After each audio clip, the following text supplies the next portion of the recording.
Hello everyone, welcome back to my channel. ఇవాళ వీడియోలో దోస పిండితో పునుగులు క్రిస్పీగా టేస్టీగా ఎలా ప్రిపేర్ చేసుకోవచ్చో ఇప్పుడు మీతో షేర్ చేసుకోబోతున్నాను.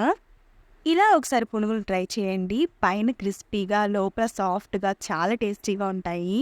మార్నింగ్ బ్రేక్ఫాస్ట్కి కానీ ఈవినింగ్ స్నాక్గా కానీ భలే ఉంటాయి అనుకోండి. సో ఇక లేట్ చేయకుండా ప్రాసెస్లోకి వెళ్ళిపోదామా. ఫస్ట్ వచ్చేసి ఈ దోస బ్యాటర్లో వాటర్ ఏవి యాడ్ చేసుకోకుండా కొంచెం థిక్ కన్సిస్టెన్సీలో ఉండేలాగా గ్రైండ్ చేసుకోవాలి. నెక్స్ట్ వచ్చేసి ఇందులో కొంచెం వంట సోడా, మీ టేస్ట్ సరిపడిన సాల్ట్ని యాడ్ చేసుకోవాలి. నెక్స్ట్ వచ్చేసి 1 టేబుల్ స్పూన్ దాకా జీలకర్ర, చిన్నగా చాప్ చేసుకున్నటువంటి కొత్తిమీర తరుగు, చిన్నగా చాప్ చేసుకున్నటువంటి ఒక పచ్చిమిర్చి, చిన్నగా చాప్ చేసుకున్నటువంటి ఉల్లిపాయలను యాడ్ చేసుకోవాలి. ఇప్పుడు వీటన్నింటిని మంచిగా మిక్స్ చేసుకోవాలి. చూసారు కదా, దోసపిండి బ్యాటర్ అనేది ఈ కన్సిస్టెన్సీలో ఉండేలాగా గ్రైండ్ చేసుకోవాలి. నెక్స్ట్ వచ్చేసి ఇందులోనే కొంచెంగా మైదా పిండిని యాడ్ చేసుకుంటూ మంచిగా మిక్స్ చేసుకోవాలి. అంటే మైదా పిండి క్వాంటిటీ అని ఇంత అంత ఏం లేదు, మీరు బ్యాటర్ అనేది ఎంత తీసుకుంటున్నారో సో దానికి తగినంతగా యాడ్ చేసుకోండి.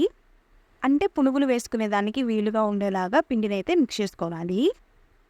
సో చూసారు కదా, ఇలా ఈ కన్సిస్టెన్సీలో ఉండేలాగా మంచిగా మిక్స్ చేసుకోవాలి. నెక్స్ట్ వచ్చేసి స్టవ్ వెలిగించుకొని కడాయి పెట్టుకొని డీప్ ఫ్రైకి సరిపడిన ఆయిల్ని యాడ్ చేసుకోవాలి. ఆయిల్ మంచిగా హీట్ అయిన తర్వాత వెంటనే మంటని మీడియం ఫ్లేమ్లోకి టర్న్ చేసుకొని మనం ముందుగా ప్రిపేర్ చేసుకున్నటువంటి దోస బ్యాటర్ని చిన్న చిన్న పునుగుల్లాగా వేసుకోవాలి. ఇలా కొంచెంగా పిండిని తీసుకుంటూ మీకు నచ్చిన సైజుల్లో పునుగులను అయితే వేసుకోవచ్చు. మీరు ఈ పునుగులు వేసేటప్పుడు గుర్తుపెట్టుకోవాల్సిన మెయిన్ థింగ్ ఏంటి అంటే ఆయిల్ అనేది ఎక్కువ హీట్ అవ్వకూడదు అనమాట. ఎక్కువ హీట్ అయితే పునుగులు వేసిన వెంటనే కలర్ చేంజ్ అయ్యి సరిగా ఫ్రై అవ్వనమాట. సో ఆయిల్ అనేది ఎక్కువ హీట్ అవ్వకుండా మంటని మీడియం ఫ్లేమ్లోనే పెట్టుకొని పునుగులను అనేది వేసుకోండి.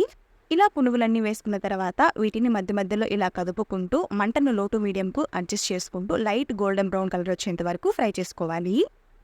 సో ఇలా ఈ పునుగులన్నీ ఈ కలర్లోకి చేంజ్ అయిన తర్వాత ఇప్పుడు వీటిని ఒక బౌల్లోకి ట్రాన్స్ఫర్ చేసుకుందాం. అంతే, పైన క్రిస్పీగా లోపల సాఫ్ట్గా ఎంతో టేస్టీగా ఉండేటువంటి దోస పిండితో పునుగులు అయితే రెడీ అయిపోయాయి అనమాట. ఈ పునుగుల్ని పల్లి చట్నీతో కానీ టమాటో చట్నీతో కానీ తింటే చాలా టేస్టీగా ఉంటాయి. ఇలా మిగిలిన పిండితో మీకు నచ్చిన పునుగుల్ని ఈజీగా చేసేసుకోవచ్చు. మీరు కూడా ఖచ్చితంగా దోస పిండితో ఇలా ఒకసారి పునుగులను ట్రై చేయండి. బ్రేక్ఫాస్ట్లోకి కానీ స్నాక్గా కానీ చాలా టేస్టీగా ఉంటాయి. ఐ హోప్ ఈ వీడియో మీకు నచ్చిందనే అనుకుంటున్నాను. మీకు కనుక ఈ వీడియో నచ్చినట్లయితే ఒక లైక్ చేయండి అండ్ అలాగే మీ ఫ్రెండ్స్ అండ్ ఫ్యామిలీ మెంబర్స్కి షేర్ చేయండి. Finally don't forget to subscribe to my channel. Don't forget to hit the bell icon and అలాగే ఈ వీడియోని ఎండ్ వరకు చూసిన ప్రతి ఒక్కరికి థ్యాంక్ యూ సో మచ్.